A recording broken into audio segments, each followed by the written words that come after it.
Bonjour à tous, j'espère que vous allez bien. Aujourd'hui, je vais vous parler de mon avis sur le 5e épisode de la première saison de The Mandalorian. Et donc, commençons.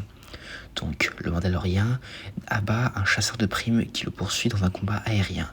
Mais le Razorcrest est endommagé et il atterrit dans un atelier de réparation géré par Pelimoto à Mos Eisley sur Tatooine, ce cher désert que l'on connaît depuis les origines de cette saga. Et en attendant, Mando cherche du travail pour payer les réparations dans une cantina locale.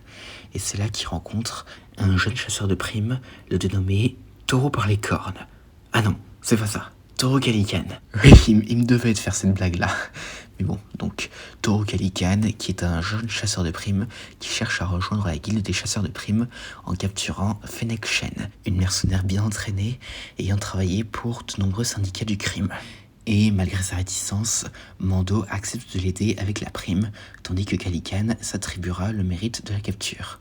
Pelimoto, quant à elle, rencontre l'enfant, donc Baby Yoda, et commence à s'en occuper travaillant sur le vaisseau, et s'attache très vite à lui.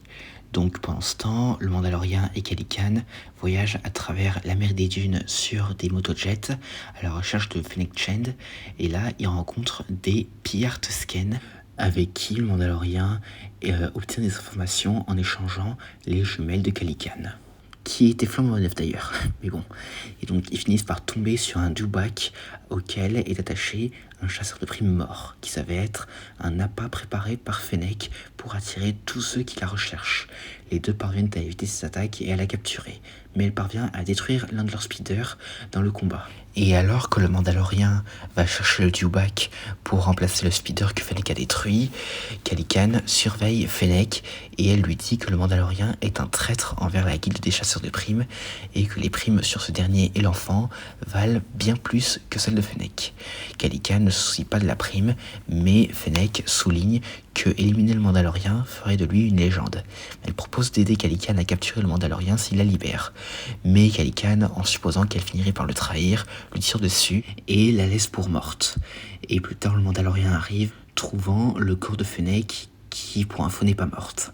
Et donc, pendant ce temps, Calican se dirige vers l'atelier de réparation, où il capture Pelimoto et l'enfant.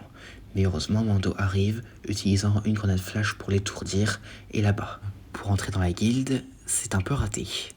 Donc le Mandalorien donne alors l'argent de Calican à Moto pour payer les réparations de son vaisseau et quitte Tatooine. Et pendant ce temps, dans le désert, une silhouette mystérieuse s'approche du corps de Fennec. Et c'est la fin. Alors qu'est-ce que j'en ai pensé ? Alors, comme le précédent, cet épisode est encore une fois surtout là pour la transition. Et donc alors, bon, ça fait plaisir de revenir sur Tatooine, parce que ça fait longtemps qu'on n'avait pas été sur cette planète. Cependant, juste, je trouve que Tatooine est trop vide en termes de décor, notamment dans la ville où il y a littéralement personne.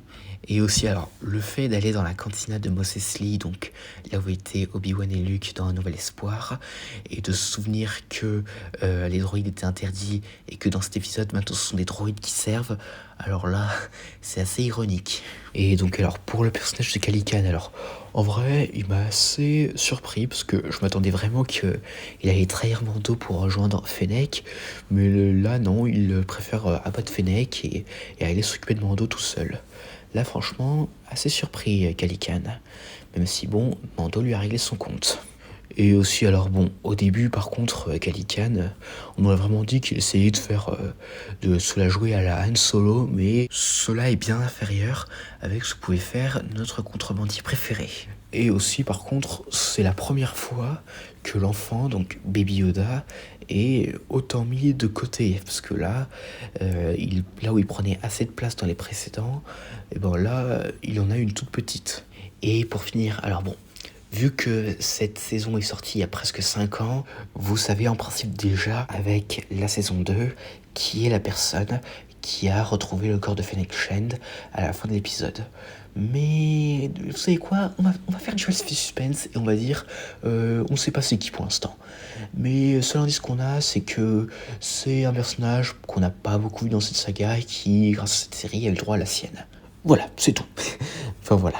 Enfin bon, très clairement, vu que cette série a déjà eu droit à la réponse à cette question, et ben en vrai vous savez déjà la réponse. Mais comme je l'ai dit, faisons durer le suspense. Et donc du coup pour ce qui est de cet épisode, ce serait 8 sur 10. Et donc voilà, j'espère que cette vidéo vous aura plu, n'hésitez pas à me dire ça dans les commentaires, et à la prochaine.